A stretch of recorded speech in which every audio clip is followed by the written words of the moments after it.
Good morning from Panhandle Outdoors, America's only daily outdoor TV show. Your source for fishing, hunting, and information for folks who enjoy the great outdoors. Now sit back, relax. It's Panhandle Outdoors. Good morning, folks. Welcome to Panhandle Outdoors. I'm Winston Chester. Glad you're with us on this Monday morning. Got a big week lined up, a couple of special guests and videos, and there's all kinds of exciting things to bring to you, our loyal viewers. Let's start off with our weather, brought to us by Gulf Coast Air Conditioning, Drew Pollard and hard-working crew taking care of our everyday comfort needs. High today looks like 58 and low 44.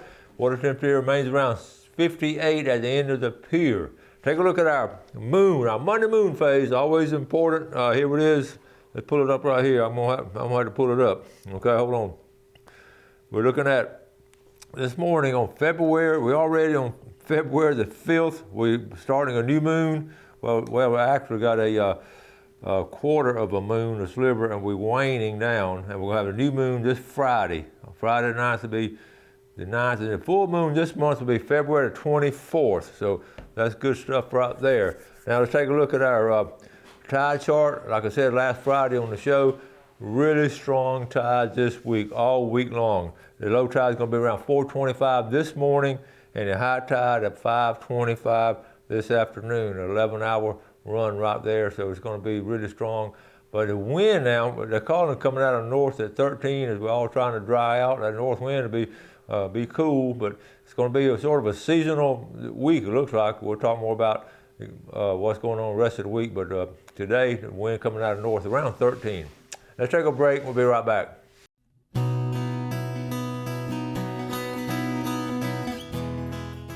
Okay, welcome back. You know, we talk often about the outdoors and what it means, and you know, it's not just hunting and fishing like we talked about before. It's the whole umbrella of the outdoors covers so many things, and that's why we're able to talk about, you know, hiking in the woods and all kinds of different things. And a lot of times I hit upon wildlife photography, marine photography, because those pictures, I mean, they speak 1,000 words, and they're so good now, and so many of us have our phones and take pictures with our phones just at a spur of the moment. Usually in the past, it's been hard to get pictures because you didn't have the camera with you back in the day, but now everybody has a camera with them. And different organizations have photo contests. I know FWC has some, and Audubon and all, but I just ran across the one, the National Wild Turkey Federation. It has different categories, and I was looking at it, I said, I think I'm gonna share this with the viewing audience. So here, they announced the winners of 2023 National Wild Turkey Federation. They had over 200 photographers, had 1,700 photographs to choose from. I would hate to be a judge on those things. So here they are, different categories, and this is the second place, fired by John Mack from Ithaca, New York. That's a cool one. The grand prize, here's the best one, what I call a grand prize. It's called a Future Yelper, which was awarded Justin Trent from Fort Myers, Florida. Exceptional entry, captured wild turkey poult, demonstrating, in other words, that baby right there just practicing.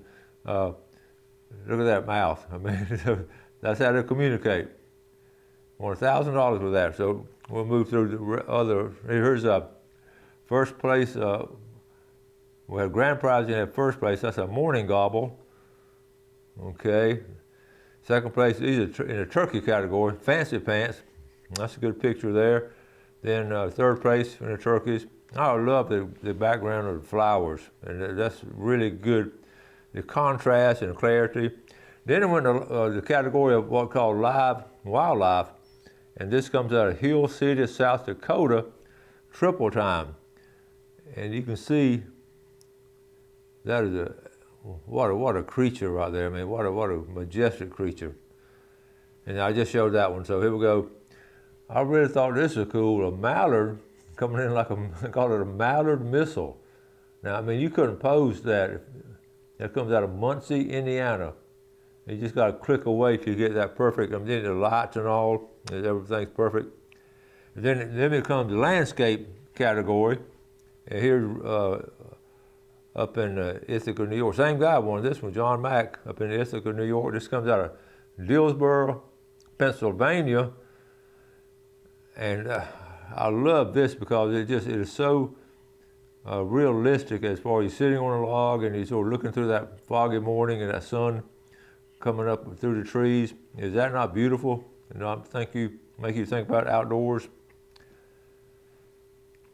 And this will come out of California. Look at the sky though, and then bouncing off the reflection on the water. You can't replicate nature. In first place, and this is the outdoor lifestyle. I thought this was cool. Just doing the old school way, pulling up that big old buck. You got a pulley system set up, and he's got to hold it with the right hand to keep it down, then pull with the left hand. And that's probably a 250-pound buck. Old traditions. And then old campsite here, Antelope Camp up in Kentucky. That's cool. And Rainbow up in Gray, Maine. Isn't that cool? A rainbow at sunrise up in Maine. So anyway, I went through those and I just thought it was really cool to share them with you because it's just so many different things in nature you can take pictures of. I should have entered one of mine last week, the ones I took of those mushrooms on the side of a tree. But then I think, what kind of tips? I always think about, how to get better on things. So I looked up, and I'm not a great photographer. Gail used to take some great pictures, but I looked up 10 quick tips I want to share with you real quick. So if you want to get better, here's some of the things you need to do. Number one, learn how to deal with low light. Okay, low light and natural light. Put the sun behind you at times, in front of you. Then get the grips. Number two, what makes a photo sharp? Okay, it's got to be focused and sharp. Your main subject. Number three, know what your subject's going to do. If you're taking squirrels, they're going to hop around. If that mallard, like the early picture, the mallard coming in, you know what direction the wind's blowing, so know what it's going to do. Number four, and I'm bad about this, you don't always need more zoom. You don't have to zoom in all the time.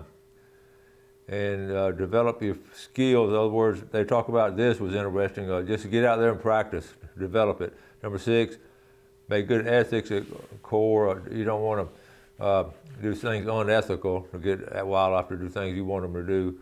Work with local knowledge. Talk to people. If you're going ask if you can go on their farm, on their land, just with your camera. And most people say, sure you can. They're good about it. This was good. Try the rules of third. I never saw this one. You split your scene into thirds, and then you have a point of interest. Okay? I never thought about that one. And number 9, put in the time necessary. That's some big cameras right there. Well, I don't know if we'll have those. And number 10, this is good. Shoot at eye level. A lot of times I don't think about that. Just sometimes you shoot what you can, but that's some good suggestions right there. So anyway, just want to share some wildlife. That's wildlife photography there, and the National Wild Turkey Federation had that contest. So let's take a break. We'll be right back.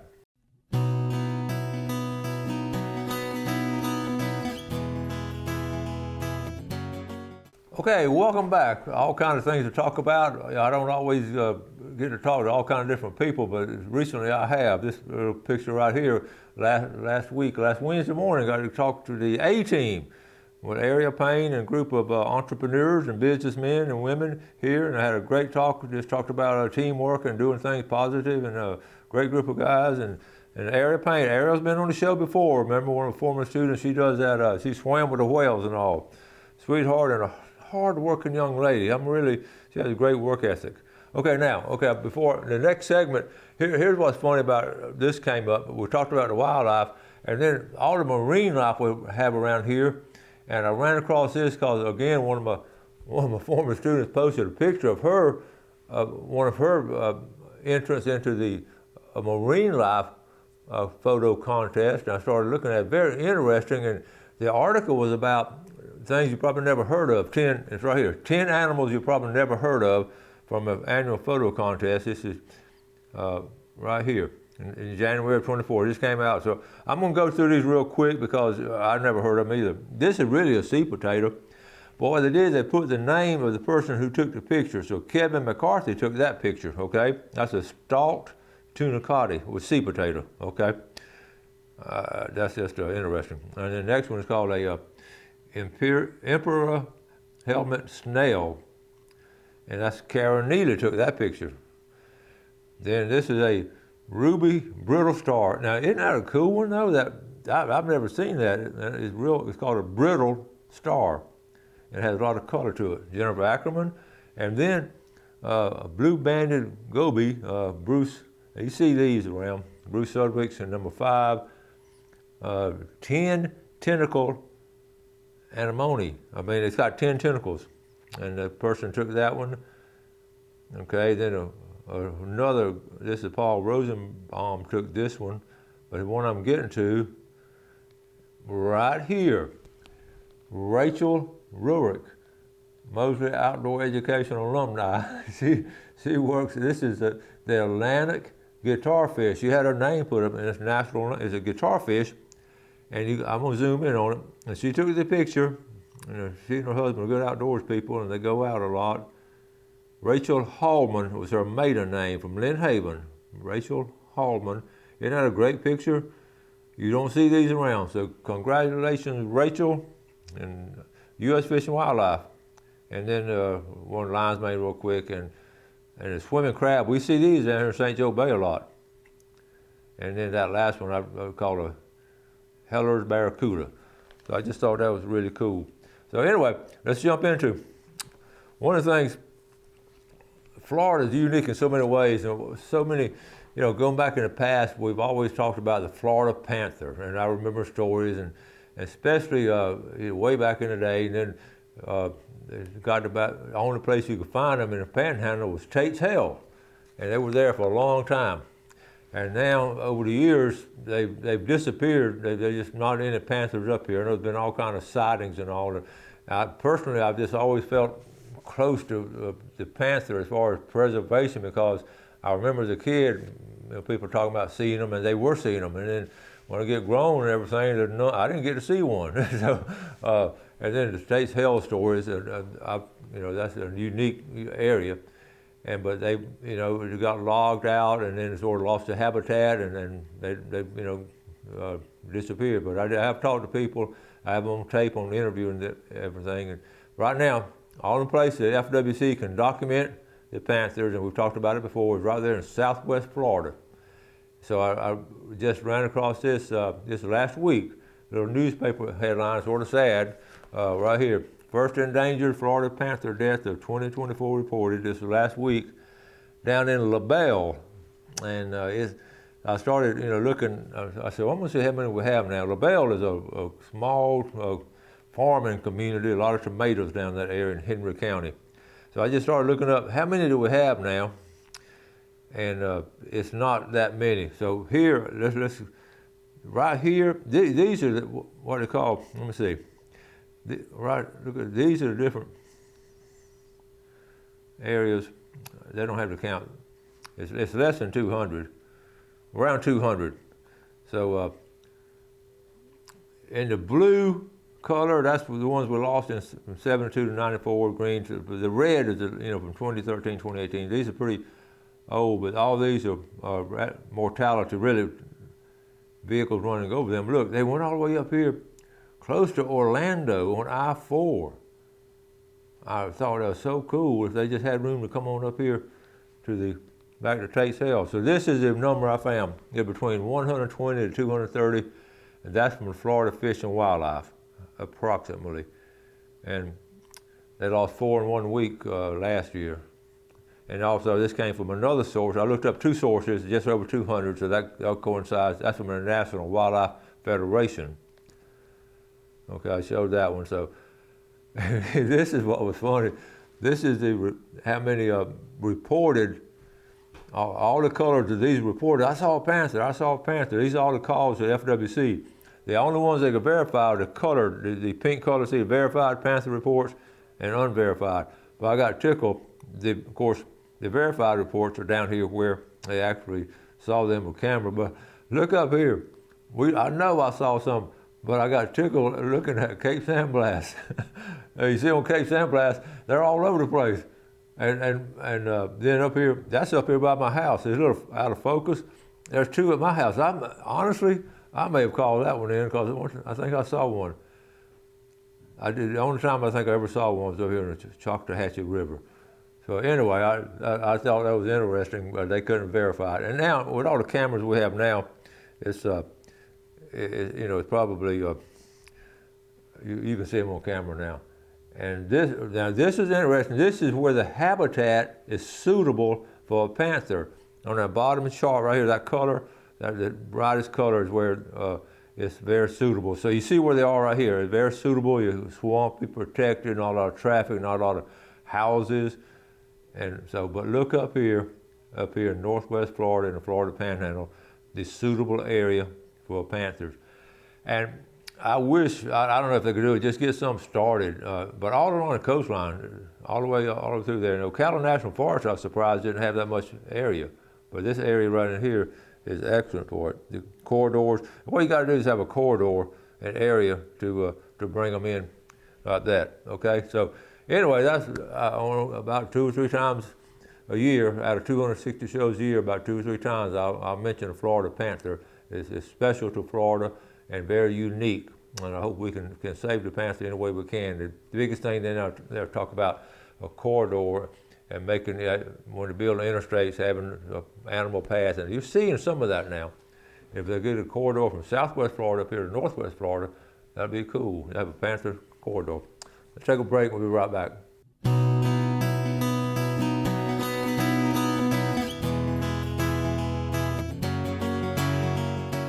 Okay, welcome back. Let's take a look at our fishing game times today, brought to us by Blue Water Outriggers in Port St. Joe. Someone asked me the other day about are these Central Times or Eastern Times, because Gulf Canada's in Eastern Time. These are Central Times right here, okay? So when I give these times, these are Central Standard Time. Our time today, 6:45 to 8:45, and this evening from 7:14 to 9:14.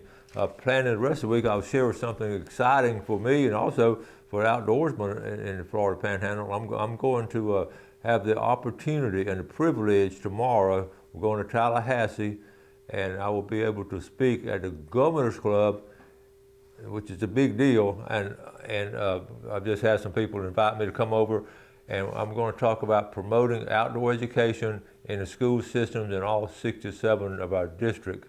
And it'll be the audience, the group I'm speaking to is a boating industry and getting them behind it in each community. So I'm looking forward to that.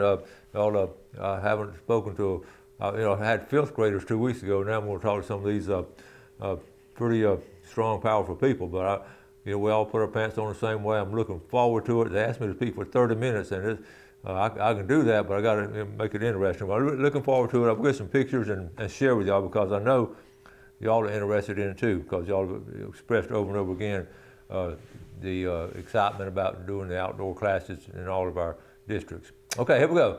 Yesterday, well, I'm sorry, this was Friday. I showed this chart right here on the annual catch limits, and people want to know, why is the red snapper the biggest fish of all? And I didn't really clarify, because I talked about the bottom part of this chart on Friday's show. But this is the number of pounds, okay? So let's look at it from a different angle this time. They're allowing more catch of the red snapper all the way to the bottom. Look what's the least amount of fish, okay? So in other words, you can catch, let's right here, red snapper, you can catch, how about 16, holy cow, 16 million pounds, Spanish mackerel 11, so it's going down, 9, 6, okay. Cobia, you only catch 1 million pounds of that. Amberjack, 500,000. Triggerfish, you can only catch 456,000. And a grouper, okay, only 440,000. So that's the difference in the size of these fish, because the red snapper is not that much bigger than a cobia. So I wanted to just clarify that. Speaking of Spanish mackerel, it's not too early to talk about the 3rd fog in March. Because we're about the time of the year we start getting these fogs in mid-February, and we start getting some foggy weather. We hadn't had a lot of fog. You stop and think about it, looking back last month or two, we haven't had a lot of fog. So anyway, we're gonna get that done. So I was thinking, I got this, here's a question right here. Let me go to Mexico Beach real quick. Someone asked this question, let me see, right here. This is the recreational fishing. Can you park on this road to fish this spot? Okay, the green line is the main road, 98, and they're asking about, right, that's the Mexico Beach Canal. And that circle spot, folks, that is an excellent place to fish. And yes, you can park in that area, okay? So that's some good fishing along the way to get up in there. And that's a good place to fish in Mexico Beach when that canal is a moving. You're going to have to wait out some, but be careful. I mean, we'll do some serious fishing. And so I saw that. That reminded me of COs. I got this picture the other day. This is one of my old pictures of our class planting COs. And look at behind all those plants there, those COs. And those kids worked hard. This is at the Panama City Beach Pier. And I got to think about erosion. I'm going to get to cover all of it. We did that for erosion. And I ran across some pictures. Remember, I showed this. This is the old lighthouse at Cape, sandblast. And this is what it used to look like. People went, how did that, this was all there. The lighthouse way back there and the keeper's cottage. It was a beautiful place. Well, it's underwater now. And here's, this is sort of the yellow line is where the water is now. The yellow line is where the water is now. Is that not amazing? I've been able to pull some things up. Okay, but this really describes it better. I don't know how they have these records. This is crazy. Let's start with the blue line. Okay, look at the dates on the right-hand side, 1871. And they really were able to do surveys. I don't know how accurate they were because all the way up to 2017. So the blue line would have been 1871, the yellow line, 76 and 84. So those three about the same. But look at 2017, how far back it is. That's where it is now. But I remember the green line. I don't remember that, but I remember the yellow line because I was fishing. This is what's interesting to me. See the yellow line, how it sticks out right there in the middle of the screen, how it comes out that far. It is we were fish. You could drive all the way down there, and I had some wonderful fishing. Gail and I, just by ourselves, a lot of times would drive down there, right there. So from '84 to 2017, it went back to the red line. So to me, it's a lot. Okay, this is sort of the same thing here. And here they are moving the lighthouse. And guess who moved the lighthouse? What company? How about out of Jackson County, out of Sneed's, the Ducky Johnson family, a lighthouse. They move anything. They have a great reputation of moving stuff. Anyway, when it's showing the chart, it shows it's just more rapid erosion. And I haven't talked to any experts about it. It'd be interesting to see what their theory and their facts are concerning that erosion. And that's just one of the highest eroded areas in Florida. And it's always, I talk about it, recently I've talked about it a lot because it's been so evident within the past year or two. So anyway, I've got some more stuff. I'm gonna run out of time. Sometimes I enjoy doing, well, all the time I enjoy doing the show, but I really enjoy having just sometimes just one-on-one, just me and you talking about outdoor stuff. So I hope you, and tomorrow we'll be having a guest and some videos and another guest coming on later this week. So anyway, I love these solo shows a whole lot. And sometimes it's hard to find all the information, but I love sharing them with you. I'll wrap it up for today. Y'all have a good Monday. Do something good for someone else today. Enjoy the outdoors and take care of it. And we know the things we need to do. If we've got to plant COs, let's do that. Anything we can do. You have a great day. Take care of yourself, and God bless. Thanks for watching America's only daily outdoor TV show, Panhandle Outdoors with Winston Chester, featuring hunting, fishing, and other activities and information to help you enjoy the great outdoors. Join us next time for Panhandle Outdoors.